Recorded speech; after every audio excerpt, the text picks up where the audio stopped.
Film تجدوا ماء فتيمموا صعيدا طيبا فامسحوا بوجوهكم وأيديكم منه.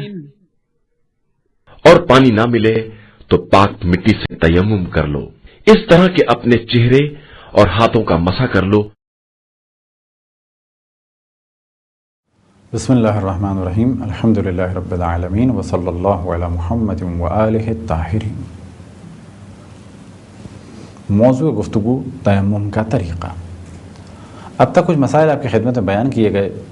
اب وہی مسائل ممکن ہے کہ طریقے کے درمیان دوبارہ آپ کے سامنے بیان ہوں. بس اس وقت ہماری گفتگو کا اصل موضوع ہے تیمم کا طریقہ، تو لہٰذا زیادہ فوکس ہوگا طریقے کے بارے میں، اور ساتھ ہی کچھ مسائل بیان ہوں گے تاکہ اگر کوئی فقط اس لیکچر کو بھی سنے تو وہ تیمم صحیح طریقے سے کر سکے.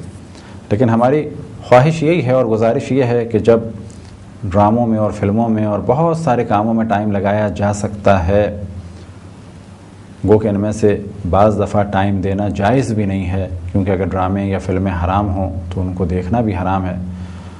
تو ہم تو یہ نہیں کہتے کہ آپ حرام فلمیں دیکھتے ہوں گے یا حرام ڈرامے دیکھتے ہوں گے، تو فرض یہ کریں کہ آپ وہ فلمیں دیکھتے ہیں، تحقیقی فلمیں، بعض اور گیمز ہو گئے یا ڈاکومنٹریز ہو گئیں یا جائز قسم کی فلمیں یا جائز قسم کے ڈرامے.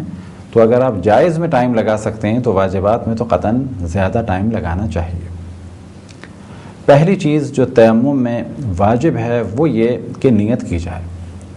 نیت ہو تیمم کی اللہ سبحانہ و تعالیٰ کی خوشنودی کے لیے ہو، اور تیمم میں یہ معین کیا جائے کہ یہ تیمم میں غسل کے بدلے کر رہا ہوں یا وضو کے بدلے کر رہا ہوں. غسل کے بدلے تیمم میں اور وضو کے بدلے تیمم میں کوئی فرق نہیں ہے، فقط ایک فرق ہے، اور وہ فرق یہ کہ ہاتھوں پر مسح کرنے سے پہلے ایک دفعہ اگر اور ہاتھ مٹی پر یا جس چیز پر آپ تیمم کر رہے ہیں مارا جائے تو یہ عمل ہے بہتر.